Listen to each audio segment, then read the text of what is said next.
શું લખે ધર્મી? હે શું લખે? તું શું લખે અત્યારે? શું કરે? કોનું નામ લખે?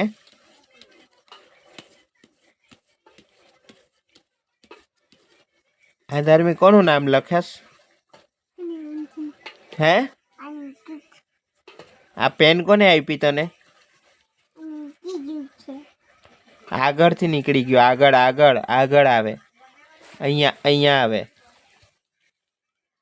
એમની ઊંધું ઊંધું પેલી બાજુનું. હા એ બસ એ. એમ આવે. દબાવ. હા થઈ ગયો ને. હવે શું લખશે? કોનું નામ લખે?